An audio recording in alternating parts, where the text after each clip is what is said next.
2 ta' Frar, il-preżentazzjoni tal-mulej.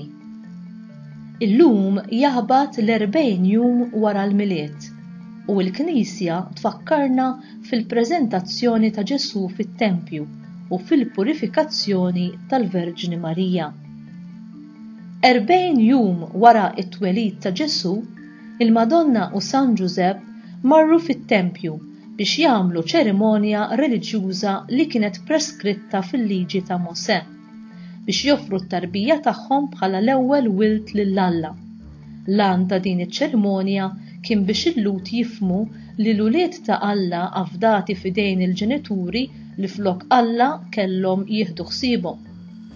Il-liġi kienet tgħid ukoll li l-onja kellhom joffru ħaruf u ħamiema bħala offerta, filwaqt li l-foqra joffru paragamim jew żewġ bċiċen. Din tal-aħħar kienet l-offerta tal-Madonna u ta' San Giuseppe għax kienu foqra.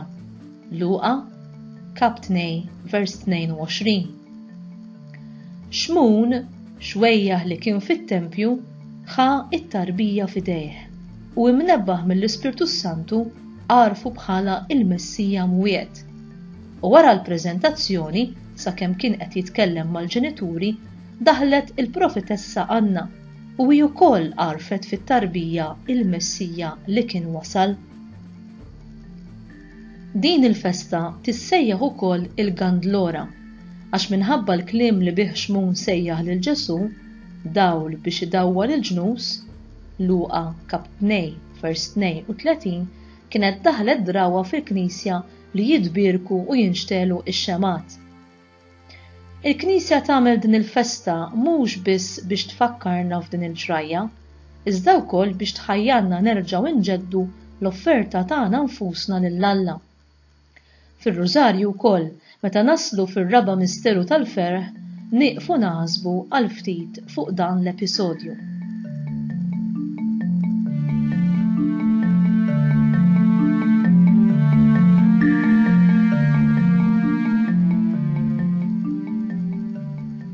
Fit-2 ta' Frar tas-sena 2018, l-Isqof ta' Għawdex, Mario Grek, għal dan fl-omelija li għamel fil-festa tal-preżentazzjoni tal-mulej.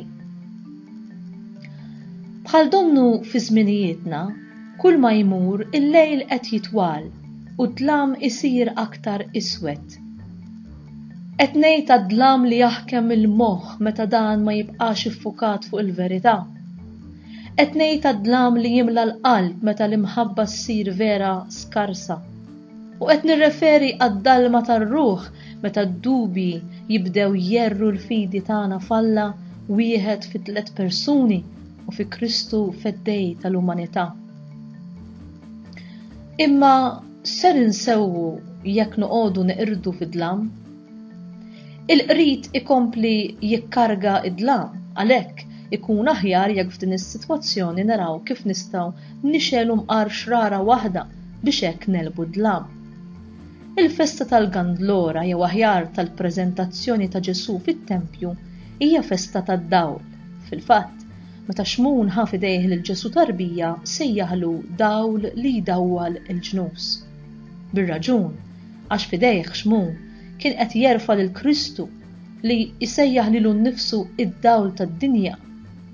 Xmun li bħalek u bħali kien ilu fid-dlam stejqer meta wara tant stennija u qtih il-qalb fid-dawl ta' Kristu beda jara it-tamiet ta' ġensu jitwettqu u hekk id-dlam jirtira.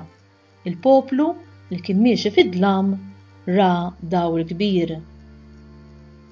Meta Marija daħlet fit-Tempju ta' Ġerusalemm bit-tarbija f'idejha, hija kienet qiegħda ġorr id-dawl.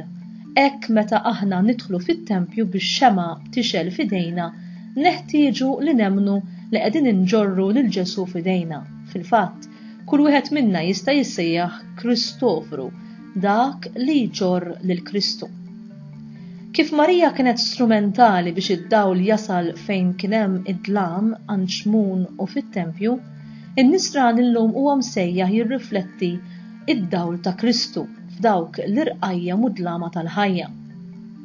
Illum kull ma qed tifittex xaq ta' dawl qed jistaqsi lilna d-dixxibli ta' Ġesu x'tip ta' risposta għandna għalih. Ma dawn il-persuni mhux biżżejjed li nitkellmu dwar Ġesu jew noqogħdu niddettawlhom il-katekismu f'ċertu sens. Dawn iridu jaraw rifless tad-dawl ta' Ġesu. U int qed tkun dawl għal ħaddieħor billi bi kliemek u b'għemilek twasslilhom lil Kristu li jgħammar f'qalbek u f'ħajtek?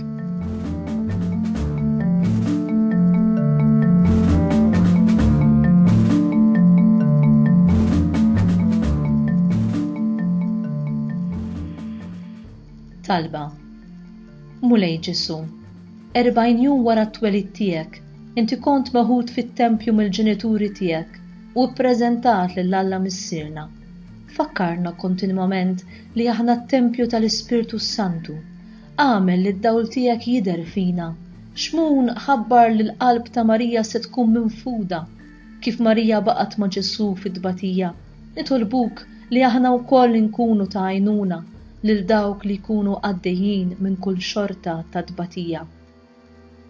Amen.